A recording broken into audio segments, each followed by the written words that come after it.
person's name is precious to them. When you remember a person's name, you're looked up to. You're liked more. You even appear to be more intelligent. And people enjoy being with you. Somehow the magic of remembering a person's name makes you a better leader.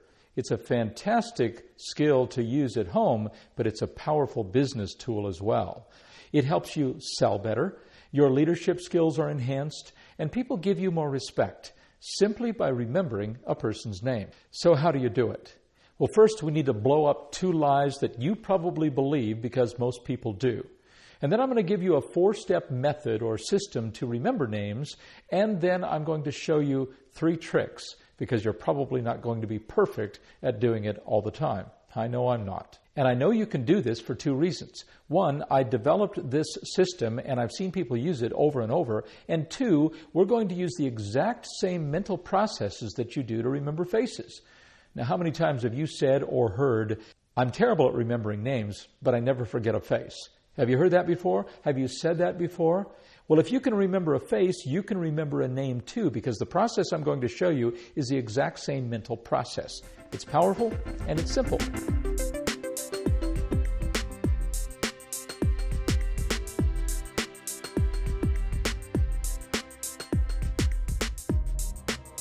Well, first, let's blow up these 2 lies that I mentioned and replace them with the truth of the matter, with 2 beliefs. If you don't have these 2 beliefs, you will not be able to remember names. Number 1, stop telling the lie that I can't remember names. You cannot have what you cannot see. You cannot get what you don't believe you can get, and you cannot do what you think or believe that you cannot do. And if you perpetuate that lie, I can't remember names, then you won't be able to remember names. And it is a lie, because you can remember names, and I'm going to prove it to you right now.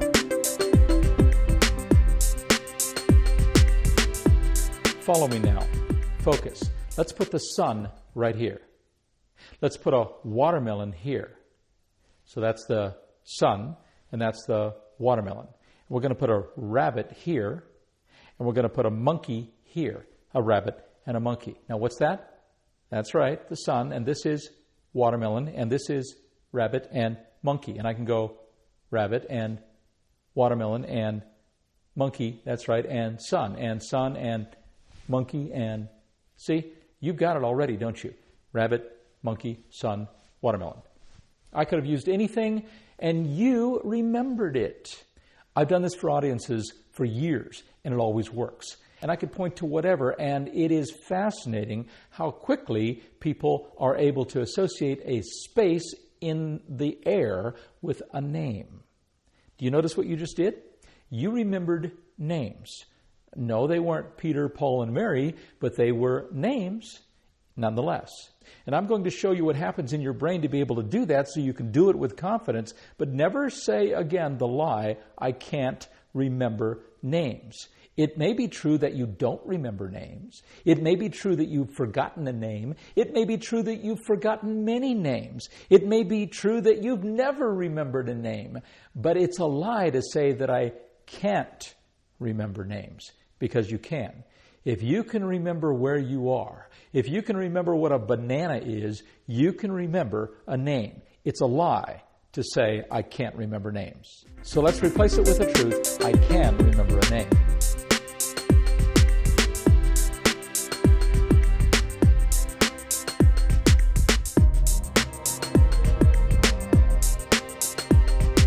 Now let's expose the second lie and replace it with the truth. And the second lie is this: I must remember names. Do you catch the lie in there? Probably not. Most people don't. The lie is, I must remember names, plural. You don't have to remember names, you just have to remember a name. When you learned the alphabet, you didn't learn all the letters at once, you learned one letter at a time. With any discipline, with any sport, with any subject, with any topic, you learn things one at a time. We get all burdened by thinking that we have to remember everybody's name, so we must remember names. Take it down to a micro moment. All you have to do when you're standing in front of Sarah is remember Sarah's name. You don't have to remember Jane and Betty and Susan and Heather and Laura. All you have to remember is Sarah's name. So the lie is we must remember names. The truth is we can remember a name. That's all you have to do at any point in time is to remember a name. So these are the two foundational truths, and if you don't have these beliefs, you cannot remember names. And the two truths are these: I can remember a name, and I only need to remember one name at a time.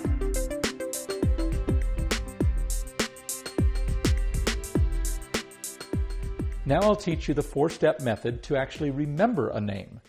We typically think we're a flop at remembering names, so let's use that word as the acronym to help us remember a name. F-L-O-P, flop. The first letter F stands for focus. When you focus and decide to remember a name, that's half the battle right there. Anything your mind focuses on, it will absorb. Attention flows where intention goes. And if your intention is to remember the name, your attention will go there and you'll be able to do it more effectively. So the F is to focus, to be present, to make the decision, to focus. And that's exactly what you did when I put my fingers in these different places. You focused. You were there. That's what the F stands for. Focus on the person whose name you want to remember. The second letter is L, which stands for listen. One of the biggest factors in not remembering a person's name is we never hear it in the first place. We get so discouraged with ourselves, we don't think we can remember the name anyway, so we ignore it. Subconsciously, we just give up before even trying. So we don't even hear the name of the person that's being introduced to us. Instead of being set up to forget it and ignore the name, listen to what it sounds like. Listen to the name. Now you're doing this from a place of focus. You have the intention of remembering the name, so you're focused, and then you are listening to the name as it's spoken.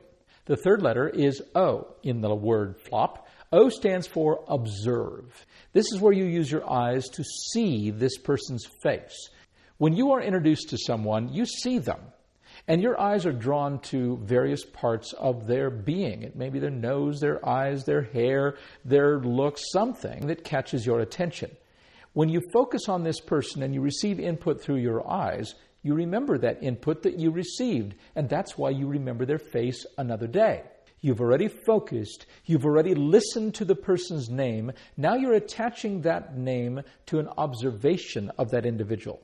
Now what you can do is actually see the name printed on their forehead or their nose or across their eyes. Observe this person's features while you're subconsciously visualizing their name.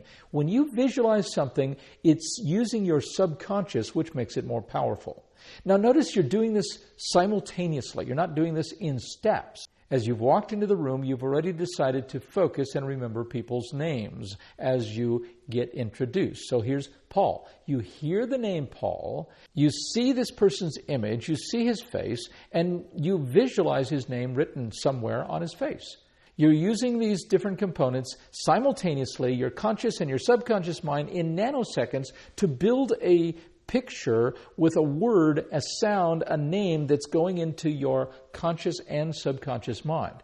And all you need to do is to focus like that, listen like that, observe like that, and it goes in. It receives, just like you did when you did the places in the air with my fingers. It was exactly the same. Now we still have that fourth letter. The P in the word flop. What does that stand for? It stands for practice. What that means is when you are introduced to the person and you focus, you listen, you observe, you are observing the name on their head or wherever, practice it. Say it a couple of times in your mind. But the concept of practice also includes the people in the room. Let's say you're meeting 20, 30 people.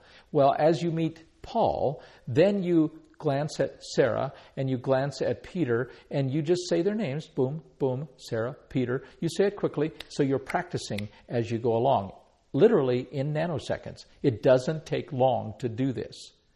I use this method to remember 20, 30, 40 people, sometimes more than that.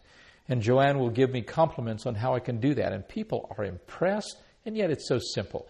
People think it's wow, but it's so simple. All you do is one name at a time. You focus, you listen, you observe, and then you just say the name again, practice, and it's there.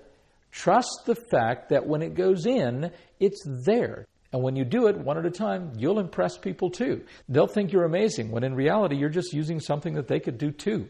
And in fact, have already done, as they've learned different things like fruits and vegetables and alphabet. They know how to do it. They just don't think they can, first lie, and think they have to do it all at once, second lie, and they don't just focus and let it in. Let it in, and it'll be there. It's really that simple. But are you going to be perfect at it? Probably not. So here are 3 tricks that you can do when you forget a name. The first trick is this: ask. Don't be afraid to ask. You know, we get all embarrassed about or beat ourselves up for forgetting a name. It's not that big a deal. And when you get embarrassed or get insecure about it, the other person feels insecure too.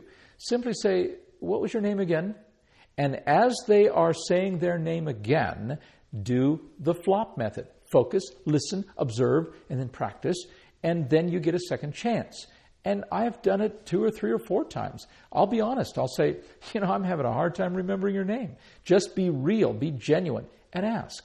Or ask someone else in the room. The guy in the blue coat, what was his name again? And they'll tell you. So that's the first trick. Ask. The second trick is to fill in the blank. This one is subtle. It's so easy to do, and it always works. So you're talking with Jane, and you wanted to remember Paul's name. So in the context of your conversation, you say something like, so I was talking with, and they'll fill in the blank. You simply say, I was talking with, you point at him. Or you might even say, I was talking to the guy in the blue coat, and that little pause they'll go, Paul. Yeah, Paul, and da-da-da-da-da. So the pause causes people to fill in the blank. It's simple, subtle, no big deal, and just let it flow smoothly. The third trick is to simply pay attention. As you're listening to people talk about people, they may say the name of the person you've forgotten. Just pay attention. The names of people come up often in conversation if there's a number of people in the room. So you've forgotten Paul's name, you hear the person talking about Paul. Oh, Paul, they got it. So you just pay attention. So those are the 3 little tricks. Don't be afraid to ask. Let someone fill in the blank, or pay attention to someone else calling that person by name, and then that'll remind you.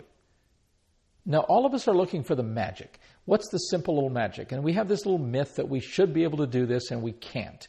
Well, the truth is you can, and the truth is all you have to do is remember one name at a time. And it does feel like magic. People are impressed. You feel good. There is a lot of positive things that happen when you remember people's names. But in reality, it isn't magic that causes it to happen. It's a method. It's no different in the brain processing than remembering that long yellow thing is a banana. It's the same kind of brain process. So practice the process. Practice the method. Practice not being a flop by using that word and the acronym and the methodology that surrounds those letters. And then as you practice that method, you will start feeling the magic that surrounds you using people's names, remembering people's names, and the increased, enhanced relationships that are caused by you doing so.